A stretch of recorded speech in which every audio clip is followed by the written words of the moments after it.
Welcome back to Hannity. Now, the ballot measure in Ohio that aims to restrict collective bargaining rights for public workers isn't the first struggle between unions and state governments this year. Now, that begs the question, is this just the beginning of things to come? Joining me now to explain all of this is the author of the New York Times #1 bestseller, Culture of Corruption. Malkin is back with us. Michelle, welcome back. Thanks for having me back, Sean. All right, so we saw this in Wisconsin. We see it here in Ohio. You know, here we have Governor Kasich. He takes over, $8 billion budget deficit. They have a mandate to balance the budget in the state. He's asking that all state employees contribute to their pensions, contribute to the medical insurance, just like most people in the private sector do.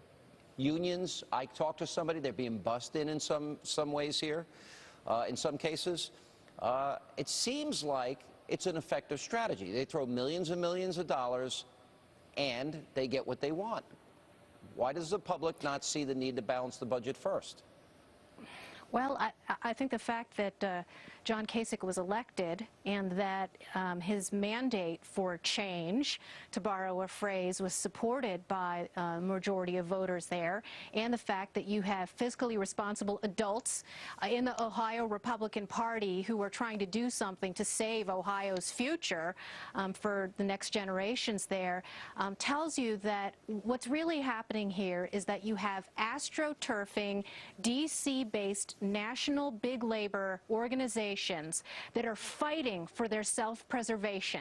And because they have a bottomless well of funding, thanks to the forced dues racket that has gone unchallenged for so long in this country, they don't care. They're going to throw everything at the wall, throw all of this money down a sinkhole, and they know that sometimes it'll work.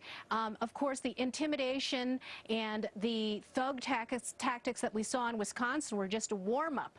But I think a lot of these unions, particularly the Service Employees International Union, AFL-CIO, which has poured $1 million into this AstroTurf front group, We Are Ohio / We Are One, there in Ohio, are putting all of their rank and file on the ground there, squeezing dues out of a lot of members who disagree not only with their tactics but with their ideology. And you interviewed a member of the Ohio Education Association, a teacher named Jade Thompson, earlier this year, who blew the whistle on how her union, the OEA, the Ohio Education Association, was using her own dues to campaign against her husband, who happened to be a Republican state legislative candidate, right, who agreed with the need for this kind of reform. They're wielding brass knuckles. I mean, I posted a picture yesterday on my website of a Yes on Issue 2 sign that had been torn down. And usually, yeah, there's some measure of that goes on in politics, but there's an extra level of danger and recklessness because we know that these unions have been prone to violence, not just in the far past, but in the recent past. Mm-hmm.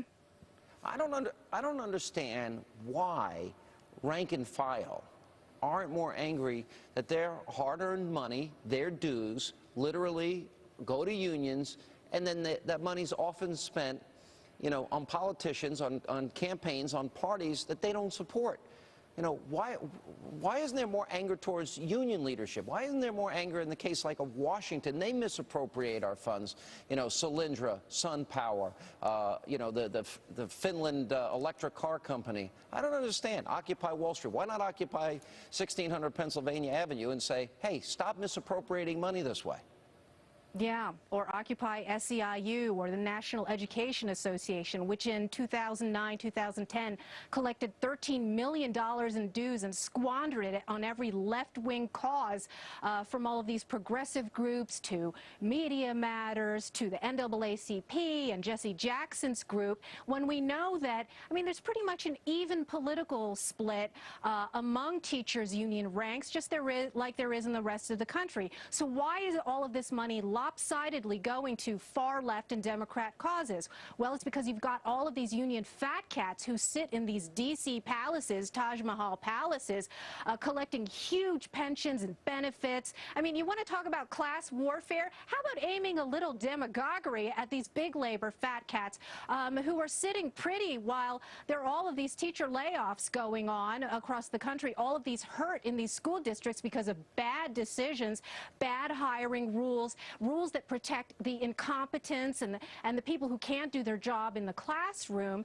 And to explain why they tolerate it so much, it's fear. And we know how difficult it is for any rank-and-file union member to challenge this forced dues racket. It takes an incredible amount of courage, moxie, a lot of legal fees that rank-and-file teachers simply do not have. And there really needs to be an internal revolt among rank-and-file teachers to overthrow these regimes that are causing their demise. I mean, it's because of these bad decisions that all these school districts are as bad a shape as they're in. It is not John Kasich's fault. It's not Scott Walker's fault. Look in the mirror. That's what these big labor organizations have to do. Michelle Malkin, as always, thanks for being with us. Appreciate your investigative work. You bet.